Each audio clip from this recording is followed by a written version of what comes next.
Guys, hari ini bersama dengan Faiz Azmi.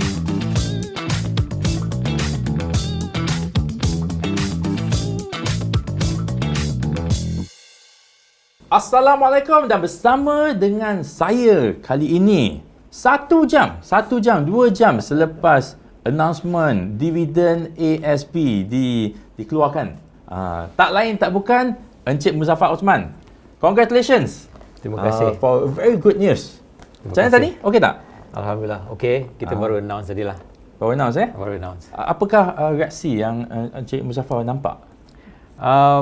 Sebenarnya dia reaksi daripada dua lah. Satu, kita pun pergi scour internet kan, tengok apa orang cerita. Dan nombor dua tu, kawan-kawan WhatsApp lah.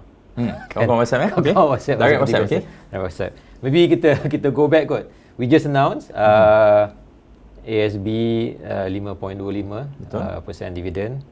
Ada orang terconfuse kenapa dia kata ada 1 sen bonus tu. Actually tak ada lah. Consider 5.25 straight. Dia tidak ada tiering langsung. Betul, sebab sebelum ni memang ada tiering 4 lah, tambah 1, lepas tu yang 1 tu ada limit dia. Betul. Kali ni lain Kali ni tidak ada, terus 5.25 tak ada tiering. Yang bonus tu kita hanya nak bagi tahu kita bagi bonus lah.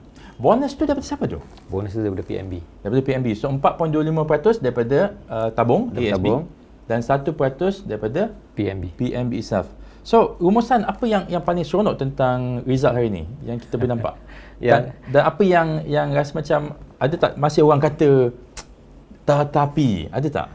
Ya, sebenarnya kita kalau dengar orang kata kita tak habis lah. Jadi tapi mengikutkan kita punya perkembangan ekonomi dan kita punya asset allocation 525 tu memang bagus lah untuk kami.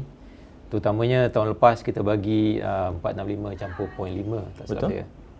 Jadi macam the first 30,000 tu dapatlah 5.1. Yang lain tu dapat 465. Betul. Tapi tahun ni flat 525. Semualah kalau ada 100,000 ke 10,000 ke semua sama. Jadi seronoklah kita rasa memang kerja kita ni untuk berbangsa membantu bangsa dan negara. Jadi rasa seronoklah bila you dapat bagi sedikit dividen kepada sahabat-sahabat kita lah. Encik Muzaffar, sebelum announcement ni, berapa hari sebelum announcement ni Encik Muzaffar tahu dia punya result?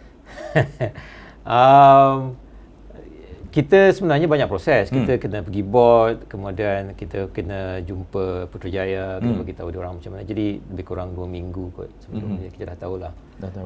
Jadi tetapi yang 2 minggu tu is dependent on the market condition, maintain the same, tak ada something weird happen. Kalau everything remains the same, then insyaAllah number yang kita cerita akan menjadi kenyataan lah. Tetapi sekiranya something happen, tapi insyaAllah tahun ni tak ada apa-apa lah. Okey, bila kita tengok internet memang ramai yang puji, tapi ada yang kata tetapi lah itu ini. Kita abaikan itu. Cuma apakah faktor-faktor utama yang menyebabkan kenaikan pengagihan untuk tahun ini berbanding dengan tahun-tahun yang lepas? Ya, jadi kan kita punya podcast yang lepas I explain kalau kita tengokkan kita punya fund size ni, dia ni mixed asset class. Betul. Jadi ada yang kita buat public market, private market. Jadi kalau nak buat matematik dia macam ni lah. Katalah kita ambil public market 60%, private equity 10%, property 10%, fixed income 10% dan cash 10%. I memang letak simple numbers lah supaya mathematically boleh kejar. Jadi kalau output of this fund, I tak tahu kalau I cakap ni selalu teknikal, tapi I cuba bahasa lepak sikit. Okay. So kalau you invest dekat overseas, katalah you invest dekat US, SP 500 dia naik alhamdulillah. I rasa tak silap I 19%. Betul. Kalau you invest dekat UK, flat 0%. Dia punya macam KLCI tu flat. Kalau Germany naik lebih kurang 5%. Jadi dia tengok di mana kita letak overseas market tu dia naik. So kalau you tengok US 19, Europe 5, not bad. Tapi kalau you invest dekat Jepun, lagi better actually. 20 lebih persen, 28 tak silap I dia punya Nikkei index naik. Ya. So separuh dari duit ASB tu kita overseas dan multiple country, dan alhamdulillah return daripada overseas tu menampung kita punya dividen. Tetapi kebanyakannya kita pun masuk dekat Malaysia. Malaysia KLCI ni dia macam sedikit flat, dia kurang, kalau you tengok minus 2% lah, 2.2%. Jadi kalau you masukkan duit dekat KLCI, kurang sikit lah pendapatannya. Jadi you kena pandai pilih stok lah. Jadi mengikut kita punya keseluruhan, alhamdulillah equity kita okey sebab kita banyak invest dekat overseas, tak banyak tapi alhamdulillah banyak, dan overseas memberi kita return yang bagus. Di Malaysia return dia bercampur-campur tetapi okey. Fixed income okey. Sebab interest rate tinggi sekarang, OPR tinggi, jadi fixed income kita alhamdulillah okey juga. Cash tu untuk bagi keluar masuk je lah. Dan property tu okey, tak naik tak turun. Jadi sebab dia adalah penyumbang kita punya dividen 5.25 tahun ni. 5% untuk tahun ini. Congratulations. I nak break sikit nak tengok dekat Twitter ada soalan-soalan yang dia bukan cepu emas lah, tetapi I nak Encik Muzaffar tolong explain dekat para pelabur ya. Ada yang tanya selepas I pergi retweet apa yang ASB keluarkan result ni. Ada yang tanya kalau letak lepas tarikh ini dia kira bagi lagi tak dividen kita? Okey. Actually soalan bagus tu. Sebenarnya dulu tahun lepas kita tutup 10 hari. Selepas kita buat announcement, tutup 10 hari tak ada orang boleh masuk duit. Jadi tahun ni kita tutup nak kira dividen untuk 10 juta orang, 10.8 juta orang. Hari 22 hari bulan ni kita tutup kedai. Kita bagi sistem, kita kira untuk semua 25 hari bulan kita tutup, 26 bulan kita buka. Maknanya 26 bulan orang boleh masuk duit balik lah untuk ASB. Tetapi dia masuk duit ASB ni bukan untuk bulan ni. Sebab saya dah kira, saya anggap minggu depan tak ada orang keluar duit sebab saya dah tutup kedai kan. Jadi katalah you ada 10,000, saya akan kira 5.25% untuk 10,000 sampai hujung bulan ni lah, 31 bulan. Sebab tu kita tak bagi transaksi lah. Sebab kalau you letak 10,000, minggu terakhir you keluarkan 5,000, I dah kira dah you punya dividen tu. Jadi 20 hari bulan boleh masuk duit tetapi tak boleh keluar duit. Sebab kita dah kira you punya dividen. Tetapi 20 hari bulan tu kalau you masuk duit, kita akan kira untuk 1 Januari punya bulan pertama punya dividen. So nak menjawab soalan, kalau masuk duit sekarang ni pun 5.25% ni tak akan dikirakan untuk duit yang baru dimasukkan lah. Tapi bagus untuk masuk sekarang sebab hopefully lah tahun 2024 pula dividen insyaAllah. Dia sebenarnya begini, kalau you masukkan 1 hari bulan setiap bulan, you punya ada masa lagi panjang kan daripada you masukkan 2 atau 3 hari bulan. Jadi kalau you nak masuk untuk tahun depan 1 hari bulan, kedai tutup sebab saya kedai ni maknanya office tutup. Betul, kan, public holiday. Jadi kalau you masuk sekarang via sekarang ni, you boleh terus dapat daripada first day lah, daripada 1 Januari. Tak payah tunggu second atau Januari lah. Supaya tak tertinggal untuk dividen bulan Januari 2024. Nah, berbalik kepada dana yang dipilih ya. Tadi Cik Muzaffar cakap pasal pulangan, about 50% aset ada di overseas ya? Tidak, kan kita kata 60% equity. Okay. Dalam equity tu mungkin 20% overseas, 80% Malaysia. Okey. Nampak gayanya pulangan daripada overseas ni memang baiklah berbanding dengan investment di Malaysia. Macam mana pihak ANZB memilih dekat mana nak letak ni? Sebab kalau kita tengok result daripada mana yang lebih baik tu, patut kita lebihkanlah dia. Itu pun kena faham. Itu adalah past performance. In the future, as of today, kita masih belum tahu lagi, maybe yang sana akan turun pula. So macam mana pihak ASMB nak pilih dekat mana nak letakkan aset-aset ni? Actually soalan yang cepu emas. Bagus juga soalan tu. Dia begini, mungkin I cerita dekat you hari ni pasal ASB. Sebenarnya kalau you tengok kita punya performance equity 5 tu, 12% return tu. 12%. Kalau orang tak nampak lah, tetapi kalau you tengok betul-betul 12%. Sebab NAV you beli dengan NAV yang you boleh jual sekarang ni 12%. Jadi bukan saja yang ini kita nak kata kita punya fund tu ASB sajalah. Kita punya imbang pun actually 9%, imbang satu. Return 9%, tapi variable pricing lah. Ramai orang tak faham, tetapi kita nak bagi tahu kita ada fixed price tu kan, kita ada variable price pun ada. Dan macam mana kita nak dapat 12% daripada equity, 9% daripada imbang, 5.25% daripada ASB ni. Jadi ASNB dan PNB ni memang dah berada di sini 40 tahun. Jadi kalau you tengok cerita kungfu kan, dia akan simpan semua kungfu dalam satu buku. Bagaimana kungfu ni, kungfu tu Jadi kami pun ada buku ilmu macam mana kami invest daripada 40 tahun dulu sampai sekarang. Jadi kita tahu certain situasi ini adalah cara-caranya kita kena invest. Certain situasi kita macam ini.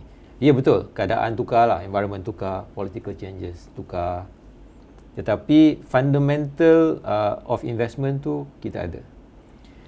Kedua, kita pun ada PNB Research. PNB Research ni is a one unit department within PNB yang kerja dia buat research saja. Macam semalam, I buka email I nampak research pasal palm oil. Okay. Dia tanya kenapa kita buat research pasal palm oil? Pasal kita ada Sundabi plantation. Jadi semua analis kita akan consume report daripada PNB Research. Dia akan baca, PNB Research ni dia kata palm oil movement macam ni, kalau weather macam ni, macam mana pricing movement dia, dan apa impact dia kepada manufacturer, siapa yang plant this commodity and stuff like that. So that's number 2. Kita ada source of ilmu 40 tahun. Kita ada source of ilmu daripada new research yang kita sendiri buat. Yang ketiga pun, kita pun subscribe kepada research orang lain. Kita tahu kita ada banyak banks, diorang pun bagi tahu kita, analis daripada Maybank kata begini.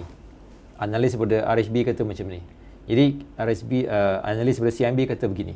Jadi yang source ketiga ni pun adalah satu punca di mana kita baca dan kita perhati, kita kata adakah sekarang waktu terbaik untuk kita invest atau kita divest.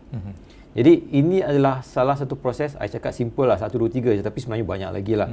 Jadi ini adalah proses yang kita ada, yang kita dah inculcate 40 tahun dekat dalam PNB ni. Jadi kita daripada research tu, kita akan buat kita punya SAA lah, asset allocation yang saya cakap tadi. That's right. 60, 10, 10, 10 ke, 50, 40, 10 ke. Jadi daripada sana, mengikut produk dan risiko yang orang nak ambil, kita akan buat kita punya asset allocation. Jadi research campur asset allocation, insyaAllah, dan kita monitor continuously sepanjang tahun, dan kita jual beli ikut keadaan, dan kita ambil untung kalau boleh. Dan hujung tahun insyaAllah kita akan declare dividend ataupun return ataupun total return lah kepada unit holder. So dalam keadaan ekonomi yang sekarang ni, apakah yang pihak ASMB boleh buatkan untuk para pelabur supaya boleh bagi yang terbaik? Ya. So sekarang ni saya tahu ekonomi memang kurang memberangsang, terutamanya inflasi tinggi sikit kan. Jadi mungkin saya cerita sedikit lah mengenai kita punya community first kalau boleh lah. Apa yang kita nak buat tu banyak sebenarnya. Banyak. So apa yang kita tahu, kita ada satu survey yang kita buat dengan Ringgit Plus tahun 2023. Ringgit Plus Financial Literacy Survey. Dalam survey tu dia kata banyak findings lah. Tetapi saya nak simplifykan kepada 3. Survey tu tanya, nombor 1, you cukup duit tak? Cukup duit tak? Soalan nombor 2, kalau you cukup duit, you invest tak? Soalan ketiga, kalau you invest, cukup tak? Okay. Jadi dia akan divide ber 3. Jadi dalam survey yang pertama tu, you ada duit nak invest tak? Jadi kita tahu 23% daripada orang memang tak cukup duit. Banyak tu. Dan kita juga tahu 57-56% daripada orang berbelanja lebih daripada gaji mereka. Itu according to the survey. Jadi kita tahu dalam faktor pertama tu ramai yang tak ada duit. Bukan kita nak kata save dulu. Nak save pun dia kurang ada duit. Okey, tak apa. Itu satu karakter. Satu lagi karakter orang ni, saya ada duit. Dan kita tanya dia, you dah invest belum? 51% kata tak. Saya tak invest. Saya tak invest. Ada duit extra tapi saya tak invest. Kemudian saya rasa 57% kata saya tak buat financial planning langsung. Jadi yang pertama tadi tak ada duit, yang ni ada duit tapi dia tak buat financial planning dia. Dan yang ketiga tu kita tanya lagi soalan dia. Okey, kalau you save banyak mana you boleh save? Jadi saya rasa dalam nombor-nombor ni yang dia kata saya hanya boleh save 3 bulan maksimum saja untuk emergency ni dalam 60 lebih peratus saja. Ya, jadi yang pertama tak ada duit, yang kedua ada duit tapi dia tidak start invest. Yang mana dah start invest pun dia hanya boleh save sikit sahaja. Jadi kita tahu di environment kita sekarang ni, jadi sebagai kami sebagai ASMB memang menggalakkan orang invest dan buka akaun nombor 1 lah. Jadi kita pun nak minta orang buat auto labo.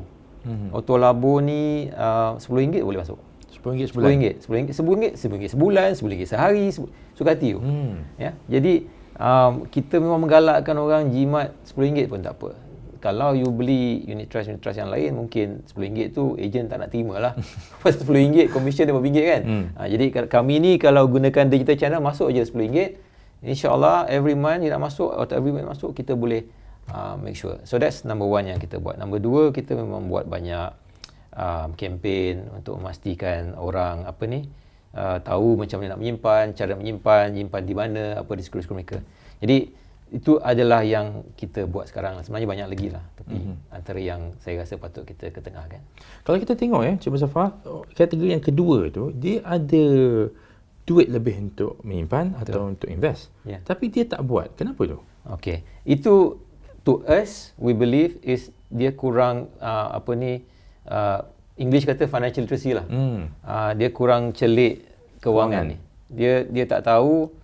Mungkin pada pendapat dia, saya ada RM10 je, macam mana nak invest? Takkanlah ada orang nak ambil RM10. Actually RM10 pun boleh. At least dengan ASMB lah.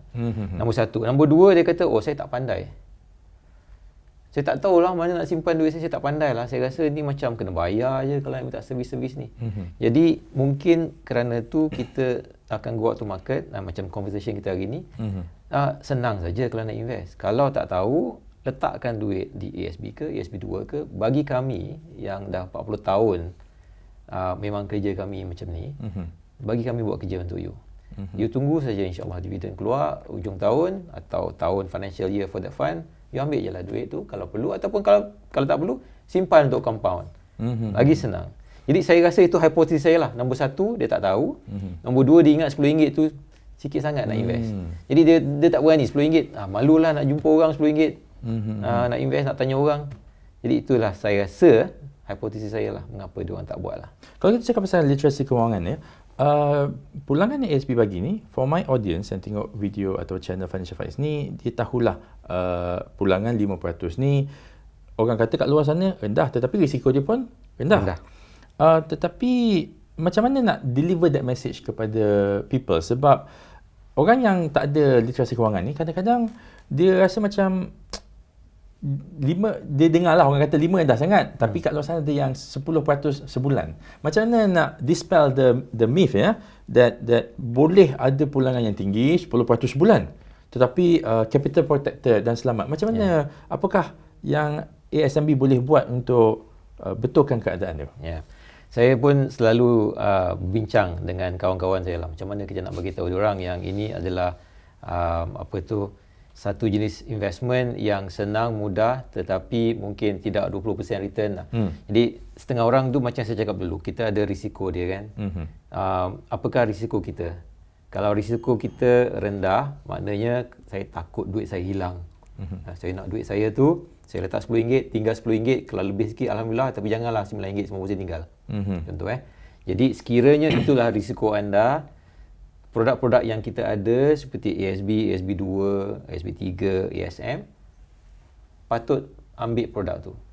Jadi insyaAllah kita hujung tahun kita akan buat macam ni. Saya akan bagi dividen 5%, 25%. Sebenarnya kalau you tengok kan performance ASM 1, ASM 2, ASM 3, 4.5% tahun ni kita bagi. Kalau you tengok ASB, baru cerita 5.25. Betul. ASB 2 dengan ASB 3, 5%. Itu untuk yang sebelum ni lah. Yang sebelum ni lah. Sebab yang ASB 2 belum lagi. Kita tahu. Yang kita bagi selepas. Yang kita bagi, yang kita baru declare ni. Yang kami ni belum yang kami belum lagi lah. Jadi, kalau tengok begitu, dia investment yang senang, tak payah fikir, insyaAllah dapat 5%. Dan ada orang tanya, tapi saya dengar orang tu dapat 10-15%. Betul. Kita kena tengok apakah dia punya aset-aset yang dapat 10-15%. Contohnya lah, adalah orang kata, saya punya dapat 20% lebih. Betul. Saya tanya, dari mana ni? Ni aset mana ni? Dekat US. Kan saya cakap tadi, dekat Amerika, kalau you invest dekat S&P 500 dia, return dia 19%. Betul. Jadi, betul lah. Memang betul. Kalau you pergi dekat US sahaja, you invest di sana, insya-Allah dia punya return tu lebih lah daripada 10-15%. Tetapi you kena tahu risikonya, kadang-kadang naik, kadang-kadang turun. Waktu hari dia naik, semua orang akan kata saya dapat 10%. Betul. Tapi bila yang dia tidak buat return proper tu, dia akan senyap je lah. Ataupun negatif, dia akan senyap lah. Dia akan senyap, tak beritahu orang.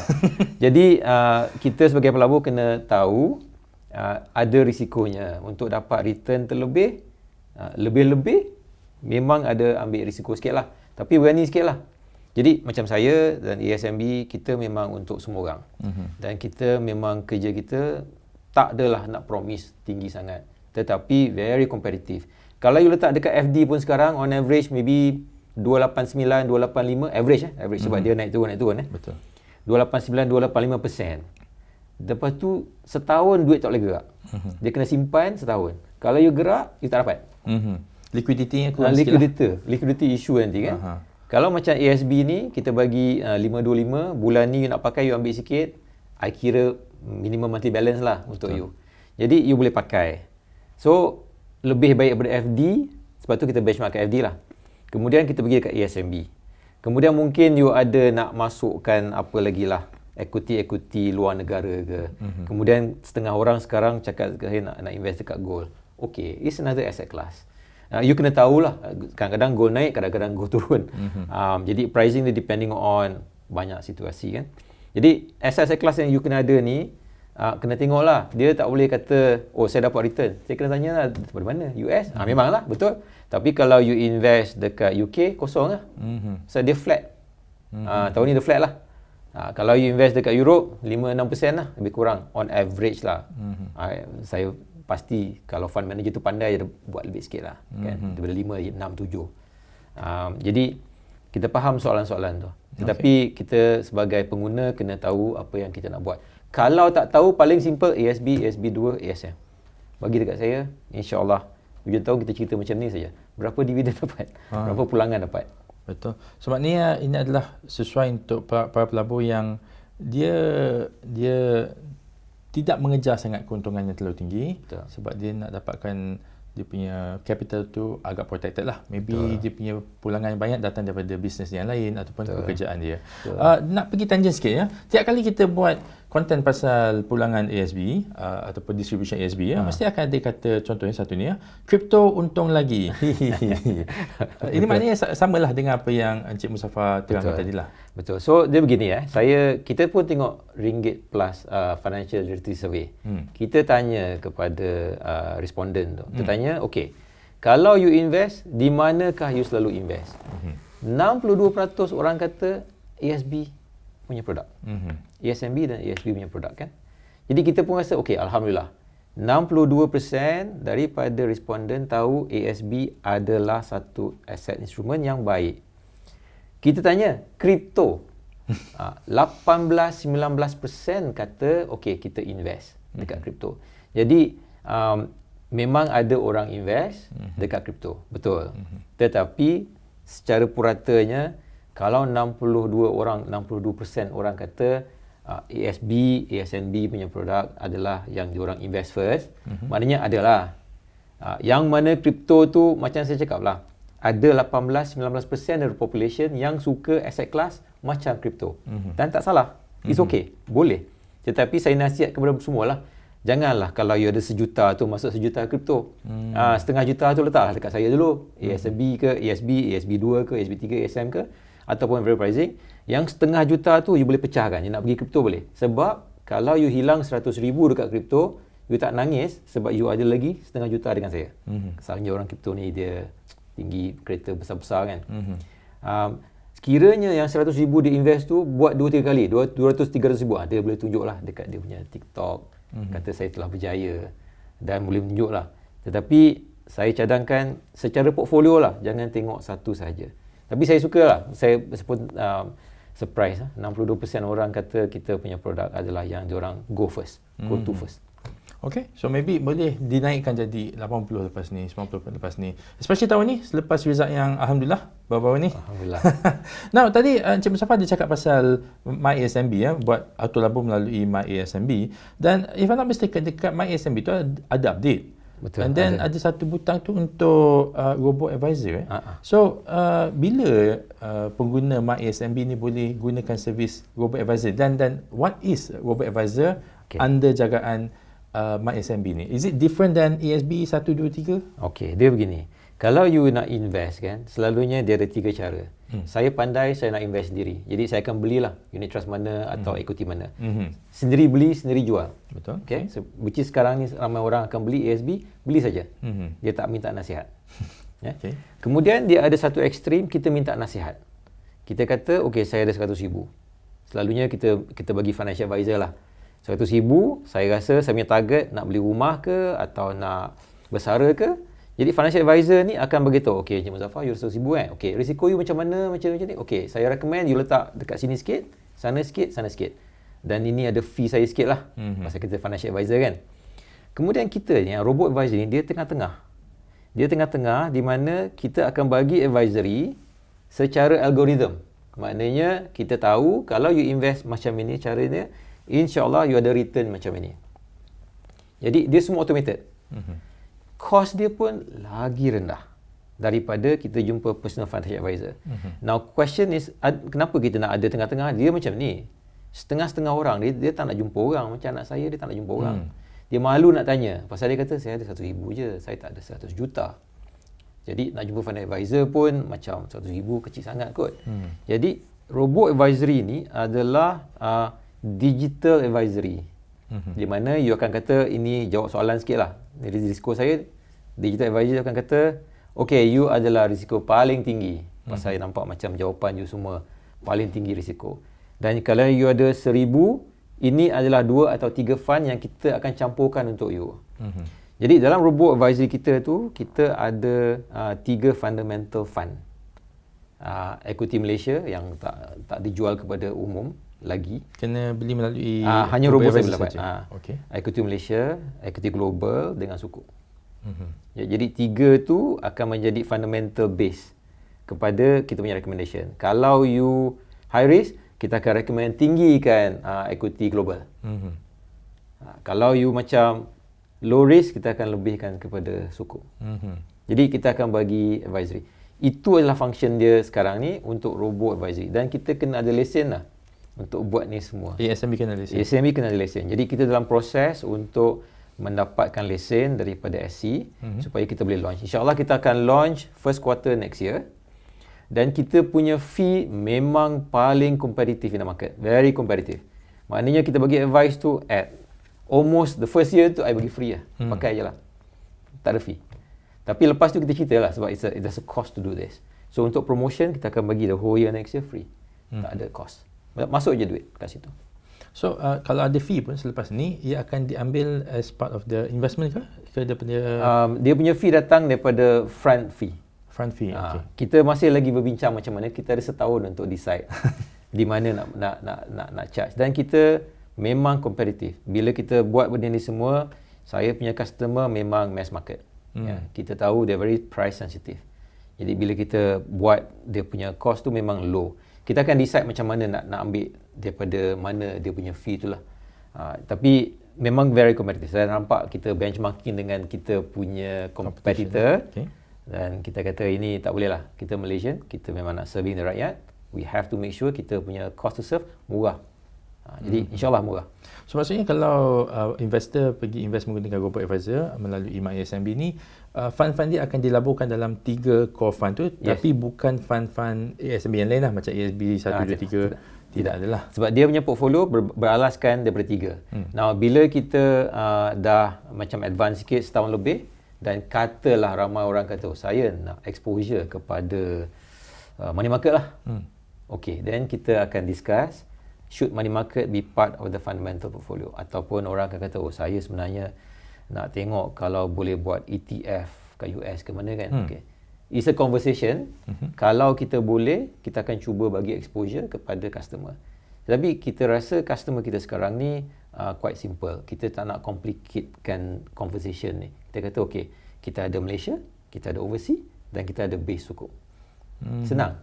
Jadi senanglah. Kalau kita letak 20 funds tu, nanti dia akan berfikir macam mana you all punya fund buat ni kan. Tapi kalau ada 20 fund pun, based on the advisory made by the robo tu, boleh. Based on the jawapan kita buat pun, dia pun akan tentukan lah. Boleh. Cuba takut ada replication of fund lah. Yes, correct. Correct. Sebab tu kita tengok sekarang ni kita ada 17 fund. Dalam 17 fund, variable price pun ada 11. Untuk 11. Jadi kita ada yang high risk, low risk, medium risk. Jadi kita cuba nak simplify tu. Sebenarnya banyak tu sebenarnya. Kalau nak cerita dekat pakcik-pakcik pun susah juga. Apa beza equity global dengan equity 2, equity 3, equity 4? Susah nak explain kat pakcik tu. Sikit lebih kurang je dia punya perbezaannya kan. Jadi kita akan cuba simplifykan moving forward in the future. Kalau robo ni pun kita buat simple je. Equity satu, domestic, overseas, global dan sukuk. Tiga tu kita campur tolak dia punya ratio untuk memberikan risiko yang sesuai untuk kita punya unit holder. Adakah sukuk dan global equity ni boleh dibeli direct dia punya fund? Boleh. Boleh lah. Boleh. Cuma equity Malaysia saja. Perlu beli daripada robo. Boleh robo. Okey. Itu pun tak boleh beli satu je lah. Dia kena buat combo. Yalah kan, sebab kita dah nak masuk dalam robo tu, unless kita kata, yalah kan sebab kalau nak global tu dia yang paling risiko. Yes. Nak sukuk yang paling kurang risiko. So nak yang tengah tu kena jawab betul-betul lah. Betul lah. Susah lah. Betul. Jadi kalau kita ada, kita masukkan DIY sikit and then masukkan dekat robo sikit, kita tengok performance dia. Kalau tak suka, boleh always rebalance. Kenapa Mark SMB buat this robo advisor? Kenapa, sebab fund ni dah ada, kenapa tak minta sahaja mereka melabur dalam salah satu 17 fund yang ada? Soalan yang bagus. Sebab kita tengok orang memerlukan advisory. Tetapi dia tak tahu nak buat macam mana. Dan macam saya dulu, saya pun tak tahu mengenai investment 20 tahun lepas. Kalau you tanya saya, tak tahu langsung. Jadi, kita mempermudahkan orang, memberi kata dia macam value meal lah. You nak yang pedas ke, tak pedas ke, yang memang tak ada garam, for example. Jadi, kita akan kata, okay, you nak ini, kita akan dah buat untuk you. Dan kita buat based on kita punya experience, yang ini boleh jadi. Yang ini, insyaAllah, give you better return. Or yang ini akan give you better stability depending apa you nak buat. Jadi that's nombor satu. Nombor dua, kita pun nampak orang suka digital sekarang. Dia tak nak jumpa orang. Terutamanya budak-budak. Budak-budak ni 18 kepada 30. Nombor satu, tak ada masa. Nak pergi jumpa orang. Nombor dua, dia malam-malam dia main komputer dia akan tengok, dia akan cuba try dia punya algorithm dan dia akan terus invest. Nombor ketiganya, kita punya competitor sekarang pun macam ramai dah robo. Dan kita tengok ramai pun masuk dekat competitor punya space dan invest dekat sana. Jadi saya rasa memang logik lah kita lambat sikit, tetapi kita bagi dia kemudahan untuk robo advisory. Okey, kalau kita tengok secara online dekat Twitter semua, memang ada jugalah yang kata ASB ni dah tak relevan. And ada yang kata rugi je aku masuk. Tapi rugi tu maybe cara masuk dia tu bukan melalui cash, maybe dia masuk melalui financing. Okey, tak apa, kita letak yang tu ke tepi. Lepas tu dia akan sambung dengan lebih baik invest dalam saham, kripto, forex contohnya. Lebih banyak keuntungan. Maybe betul macam kita cover tadi. Jadi apakah kelebihan dana-dana ASMB yang ada 17 tu yang tapi terutama sekali ASB lah, sebab hari ni nak cakap pasal ASB yang ramai orang tak tahu. Okey. Wah, saya rasa you punya financial faiz dalam 2 tahun ni telah bagi banyak ilmu mengenai ASB. Thank you. Saya rasa saya pun subscribe dan saya baca dulu. Tapi bukannya ramai tak tahu, mungkin kita kena reiterate. Kita punya fixed price fund ni, you beli RM1, you jual RM1. Risiko saya ambil. Itu saya tak tahu orang tak tahu lah, tapi risiko saya ambil. Nombor dua, dia boleh di mana-mana sahaja. Kita ada 10 bank yang participate sebagai kita punya agent. Jadi kalau you nak pergi Pos Malaysia boleh, Maybank boleh, CIMB boleh, RHB boleh, Hong Leong boleh, Bank Islam boleh. Ramai bank boleh beli dan boleh jual di sana. Jadi kita tak limited kepada saya punya branch 25 branch saja. Senang. Dan sekarang ni dengan adanya digital channel, you pun sekarang boleh beli Touch 'n Go. Touch 'n Go pun boleh, dan moving forward kita akan berjumpa dengan bank-bank digital yang lain. Nak tanya dia orang, you nak connect dekat kita tak? Jadi dari segi channel tu kita banyak. Jadi ASB boleh beli di mana-mana saja. Nombor dua, kita pun baru naikkan limit hari tu daripada 200 kepada 300,000. Dan kita dapati 225,000 unit holder telah mengambil kesempatan untuk menaikkan diorang punya balance. 225,000 orang. Dia termasuk ASB, ASB 2 dengan ASM. Jadi itulah kita bagi kepada mereka yang tak tahu, limit dah naik, boleh beli di mana-mana saja. Kita punya fund pun RM1, kalau jual pun RM1. Kita pun dah cakap pasal asset allocation tadi. Di manakah kita invest, di mana-mana kita punya duit itulah. Dan insyaAllah tahun depan kita tak tahu apa dia punya dividen, tapi tahun ni 5.25, alhamdulillah kita pun memang happy lah dapat memberikan dividen yang alhamdulillah kompetitif. Okay, so jika pihak SMB gembira lah untuk bagi 5.25, kami pun terima dengan gembira. Yang faham. Betul. Sebab pulangan dia memang kita expect tinggi, tetapi tak expect lah dia tinggi lebih daripada 5%. Nombor-nombor yang keluar tu macam-macam lah. Ada yang kata 5.25, kita tengok balik mana dia dapat jawapan ni, sama ada dia teka ataupun dia ada. Betul. Okay, so cakap pasal ASB punya fund ya. Pada video yang lepas, Encik Muzaffar ada terangkan tentang status patuh syariah ASB. Tapi dekat dalam ruangan komen ya, dekat dalam Twitter lah, dekat dalam YouTube, Facebook, ada ramai juga yang tak puas hati dengan jawapan tu. Dia belum fully flash out lagi lah dia kata. So boleh tak Encik Muzaffar terangkan lagi sekali? Boleh. So mungkin saya kurang beri penerangan dan mungkin cara saya deliver cakap tu kurang jelas hari itulah. So jadi kita punya ASB fund, semua ASB, ASB2, variable pricing, future pricing adalah syariah compliant. Ya. Mengikut SC, syariah compliant, full syariah compliant means dia kena full syariah compliant. Macam satu produk kita ada sukuk full syariah compliant according to SC definition.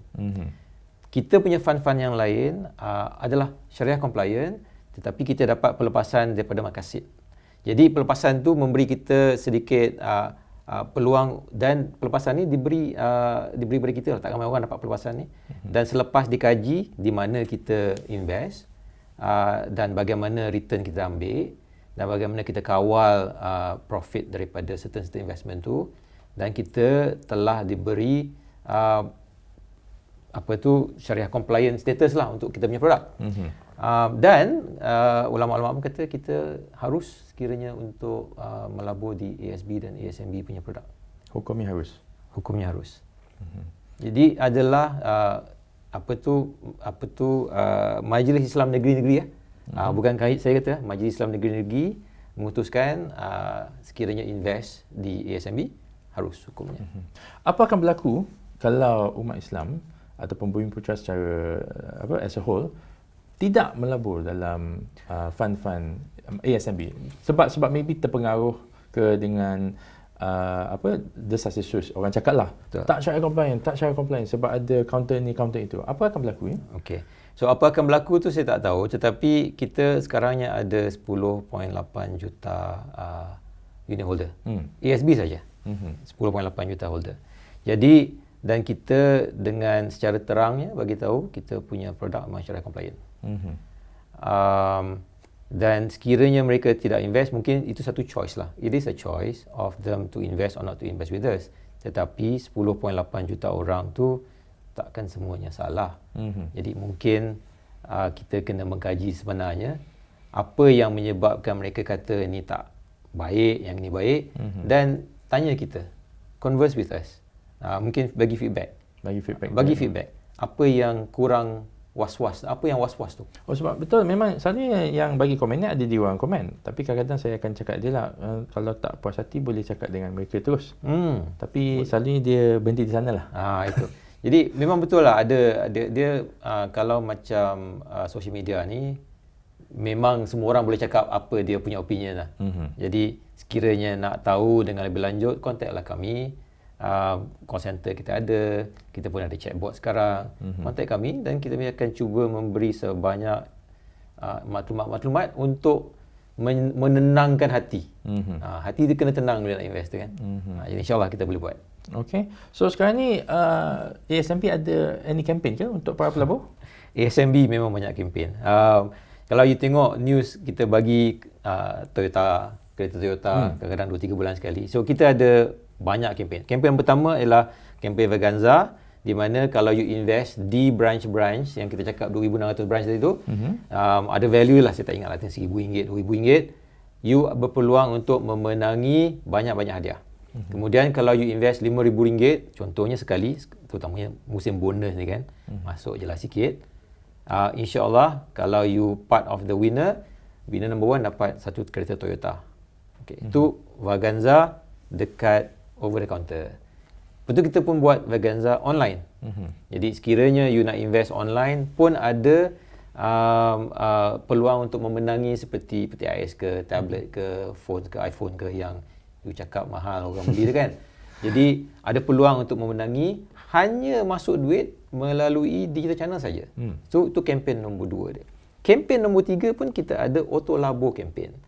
Jadi kalau you subscribe kepada Auto Labo, anda berpeluang untuk memenangi hadiah-hadiah. Macam saya cakap adalah, kalau macam online ni kita tak bagi macam rumah lah, kita bagi handphone, tablets, because the customer tu nak handphone, tablets, fridge, TV, digital punya benda lah dia orang nak.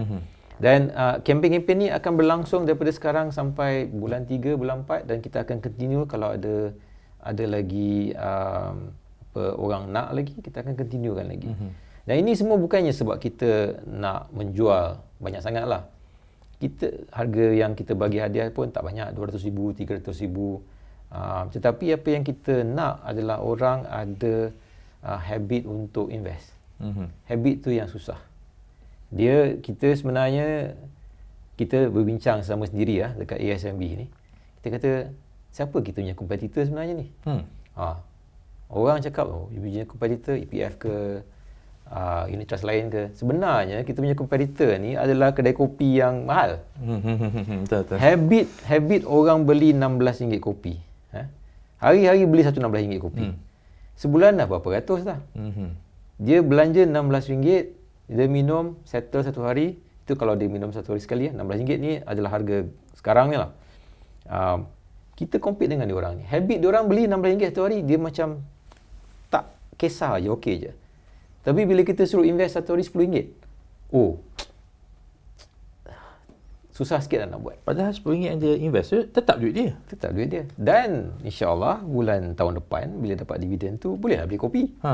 Boleh juga. Jadi kita ada realisasi, kita sekarang tahu kita punya kompetitor ni adalah macam kedai kopi mewah tu. Lifestyle, penjual lifestyle. Penjual lifestyle. Sebab orang sanggup beli RM16 tetapi tidak sanggup invest RM10. Jadi kita tengah fikir bagaimana supaya orang boleh berfikir, saya boleh beli RM16 kopi, tetapi mungkin tidak setiap hari. Mungkin hari ini satu kopi, besok satu RM10 invest. Besok satu kopi, besok satu invest. Bila dia dah jadi sebagai tabiat, insya-Allah lah ramai Malaysian akan ada banyak savings. Dan bila kita buat survey lagi 2-3 tahun lagi, mungkin peratusan mereka yang kata saya tak ada duit nak invest atau saya belum invest akan kurang, dan kita akan naik lagi. Jadi itu adalah matlamat kita lah, untuk habit berinvest. Saya tak compete dengan EPF, dengan unit trust lain lah. Tapi betul juga kan Cik Mustafa kata tadi, sebab kalau kita tengok yang penjual lifestyle ni, dia punya marketing budget tu banyak. Betul. Beratus-ratus juta. Betul. Jadinya ASMB dan juga kawan-kawan, nak kita panggil dia kawan-kawan lah.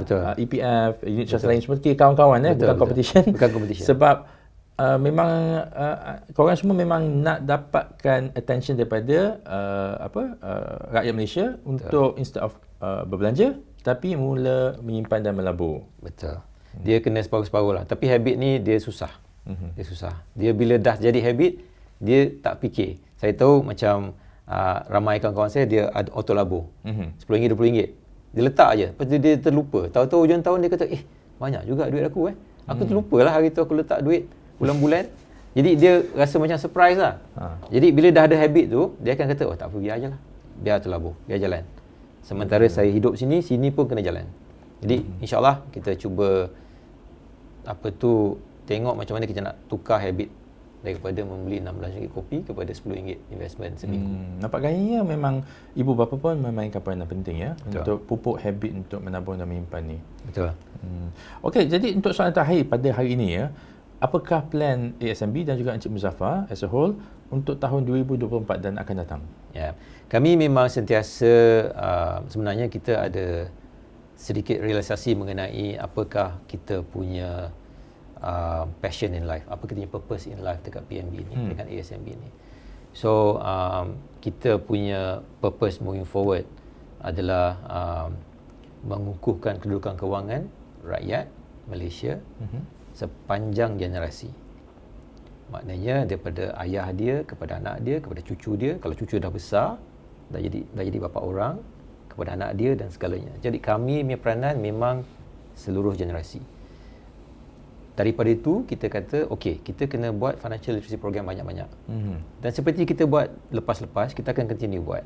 Seperti kita ada ASMB Academy sekarang. Kita tengah buat dan dah buat separuh, dan akademi ni akan continuously kita akan develop supaya orang boleh datang free, datang saja free, datang belajar mengenai keuangan. Dia yang berbasic sampai yang sophisticated. Tergolanglah, kalau you sophisticated, you pergi yang sophisticated punya kolom lah. Kalau you basic nak tahu mengenai keuangan, cash flow, you tekan yang cash flow punya, ada banyak artikel dekat sana. Oh, akademi ni online? Akademi online. For free? For free. Jadi itu supaya siapa yang tak tahu belajar. Sendiri-sendiri. Your own time, you read dan tengok. Itu adalah satu cara kita buat. Nombor 2, kita akan terus gunakan Minggu Saham. Minggu Saham adalah event kita yang flagship. Tahun lepas kita buat kat Bertam, 200,000 orang datang. Dan mereka belajar mengenai financial literacy lah. Kita tak tunjuk banyak-banyak sangat, kita hanya tunjuk konsep-konsep financial literacy untuk orang belajar. Dan of course kita bawa student dekat sana, kita bagi diorang sedikit competition lah, sekolah-sekolah kita buat sekolah dekat sana, yang kawasan dekat-dekat, diorang compete against each other mengenai financial literacy knowledge. Jadi itu pun satu cara kita nak buat. Sekarang ni kita tengah engage college-college juga, IPTA, di mana kita tahu besok bila dia kerja, sekarang ni dia tengah belajar, besok dah kerja, dia kena tahu sedikit mengenai kewangan. Jadi kita akan engage diorang dan kita akan berada di universiti-universiti sana dan menjadi partner diorang lah. Kita akan beri education, kita akan buat kempen dengan diorang. Yang ini bukan nak jual. Yang ini bukan nak jual sebab memang student, mana ada duit kan? Student tak ada duit.